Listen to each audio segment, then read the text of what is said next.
Игүүр News энэ 7 хоногт олон улс төрөнсөн үйл явдлын томыг хүргэж байна. Дидиг шүүх тангарахтуудыг сонгож эхэлжээ. Америкийн хөгжмийн салбарын магнат Диди бэлгийн хүчирхийллийн хэрэгт буруутгатай байгаа. Тэгвэл түүнийг шүүх тангарахтуудыг энэ 7 хоногоос сонгож эхэлсэн байна. Тангарахтан болохоор дуудагдсан зарим хүмүүс Диди нэг эмэгтэй хүнд алдаж урьдчилгийг үтсэн гэж хэлсэн байна. Шүүхийн баримтчгээс харуул Дидигийн өмгөөлөгч нар прокурорууд тангарахтныг сонгосон шалгууртаа тэднийг хэвлэл мэдээлэлээс сөрөг мэдээлэл харсан хэсгийг оруулаагүй гэсэн байна. Энэ үгээрээ түүний өмгөөлөгч нар тангарахтнуудыг шудраг байдлаар сонгоогүй гэсэн мессежийг өгөх гэж оролдсон юм. Гэхдээ сошиал орчноос сөрөг мэдээлэл эсвэл бичлэг үзсэн тэднийг тангарахтнуудын бүрэлдэхүүнээс хасах шалтгаан болоогүй юм. Дидиг бэлгийн мүжлэг үйлдсэн албатан хөдөлмөр ямар бол эрхлүүлсэн. Дидиг бэлгийн мүжлэг үйлдсэн. Дидиг бэлгийн мүжлэг үйлдсэн. Албатан хөдөлмөр эрхлүүлсэн. Хүн хулгайлсан, галдан шатаасан, хэл хавал өгсөн. Шүүхийн үйл ажиллагаанд саадуулах гэж оролдсон их мэд зүйл ангиудад буруутгаад байгаа. Прокурорууд болон Дидигийн өмгөөлөгч нар эрх даваа гарагт анхны байр сууриа илэрхийлж аргументад дэвшүүлнэ. Хэрвээ Диди гин буруутын тогтоолтол бүх насаараа хоригдох ялцсан магадaltaй юм.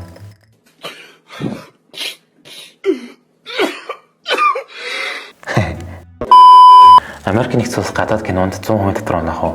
Цагаан ордонд даваа гарагт мэдээлэлтэй гадаад кинонд татвар тавих шийдвэрийг эцэслэн гаргаагүй гэсэн. Энэ нь Дональд Трампын гаргасан мэдээлэлтэй холбоотой юм.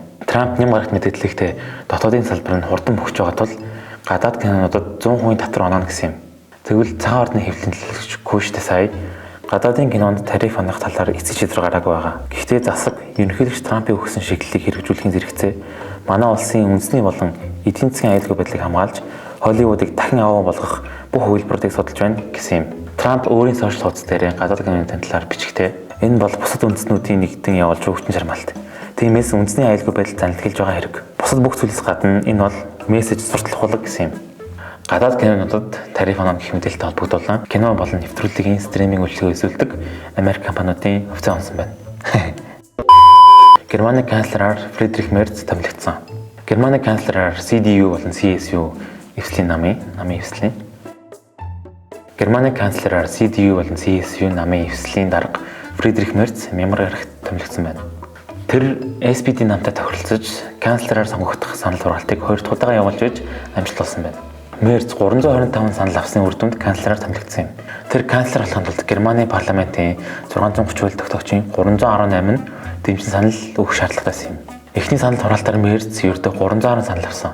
Өөрөөр хэлбэл эхний санал хураалтаар эвслийн намын дор хаяж 18 хууль тогтоогч түүнийг дэмжин саналыг өгөө гэсэн үг.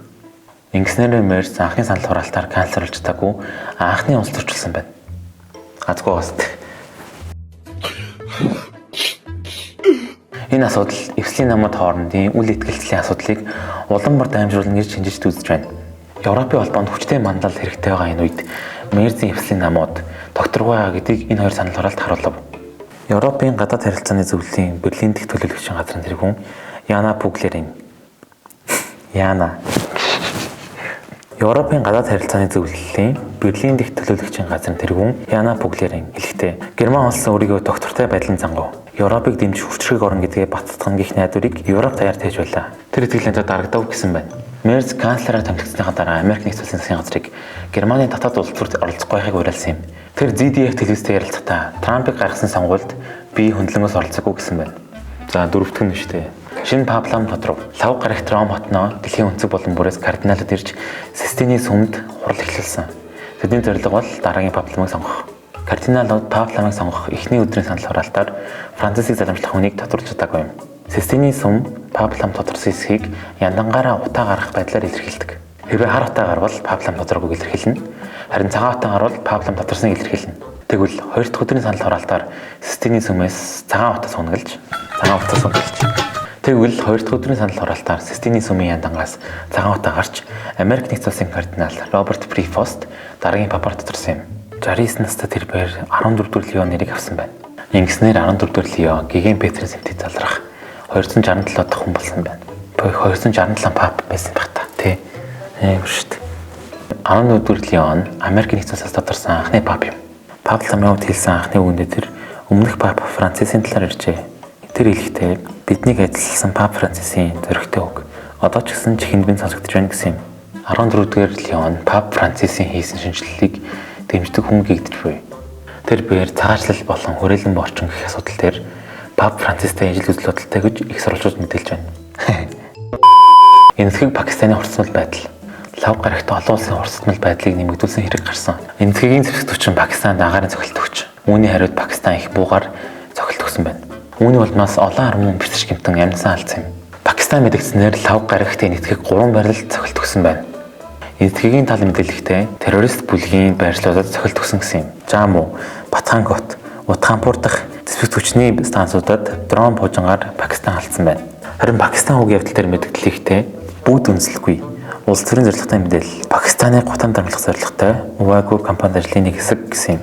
Тус алдлагын болоос 26 хүн амьд. Хэрэгтнүүд эрэгтэй эмэгтэй болон хүүхдүүдэд тусгаарлаж эрэгтэйчүүдийг хөнөөхөх өмнө нэрийг асуусан байна. Гэрчүүдийн хэлснээр халдагчид эрэгтэйчүүдийг исламын шашны ишлэл хэлхийг шаардаж чадаагүй хүмүүсийг буудаж унасан байна.